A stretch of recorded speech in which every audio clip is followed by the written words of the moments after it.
Ipinagmalaki ng celebrity mom na si Carla Estrada sa kanyang Instagram account ang panibagong billboard ng kanyang anak na si Daniel Padilla.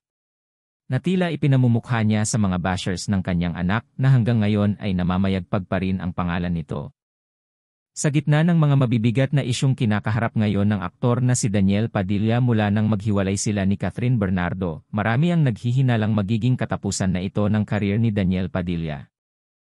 Naglabasan na rin ang matagal nang tinatagong baho ni Daniel Padilla patungkol sa totoong pag-uugali nito, kabilang na ang pagiging mayabang, pagiging bastos nito sa kanyang mga fans, at ang pagpapanggap na conservative, subalit sa totoo pala ay nambababae ito sa likod ni Catherine Bernardo.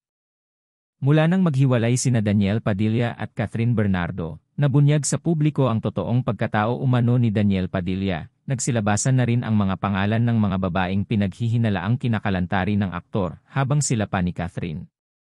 Marami ang nadismayang mga tagahanga ni Daniel Padilla dahil buong akala umano nila ay mabait ang aktor at totoong mahal nito si Catherine Bernardo. Subalit tila ginagamit lamang pala nito si Catherine Bernardo at ang kanilang love team para sa kanyang pagsikat.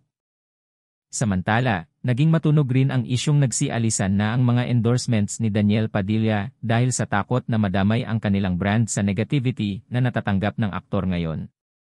Sa kabila ng pag-alis ng ilang sponsors ni Daniel Padilla, may ilan pa rin naman na nanatili hanggang ngayon sa aktor. At naniniwalang hindi pa babagsakin ng mga natatanggap niyang pambabatikos ang sales ng kanilang brand.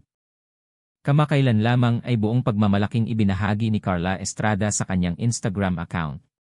Ang endorsement ng kanyang anak na si Daniel Padilla mula sa isang kilalang clothing line na nakadisplay sa isang billboard. Sa caption ng kanyang post, pinasalamatan ni Carla Estrada ang nasabing brand sa pagtitiwala kay Daniel Padilla.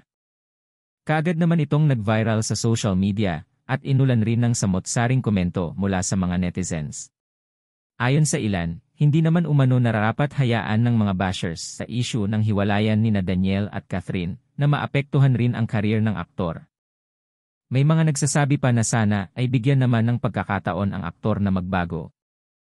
Matatandaan kamakailan lang. Ibinulgar ni Christy Fermin, ang totoong dahilan sa pagbibenta ni Carla Estrada sa kanilang mansyon ay ang pagkakaroon umano nito ng utang sa dating nobya ng kanyang anak. Ang mas nakakagulat pa dahil ang umano'y utang ni Carla Estrada kay Catherine Bernardo ay umaabot umano sa 20 milyong pesos. Marami sa mga fans ni Catherine Bernardo ang nagulat nang isiwalat ni Christy Fermin ang totoong dahilan ng pagbebenta ni Carla Estrada sa kanilang 500 square meter mansion na matatagpuan sa Commonwealth, Quezon City. Hindi naman umano isang beses lamang na humiram si Carla Estrada kay Catherine Bernardo, kaya tila hindi na umano namalayan ng aktres na napakalaki na pala ang nauutang nito.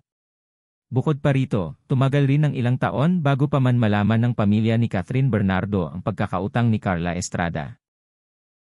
Ikaw, ano ang masasabi mo sa isyung ito? Abangan ang iba pang showbiz updates and happenings.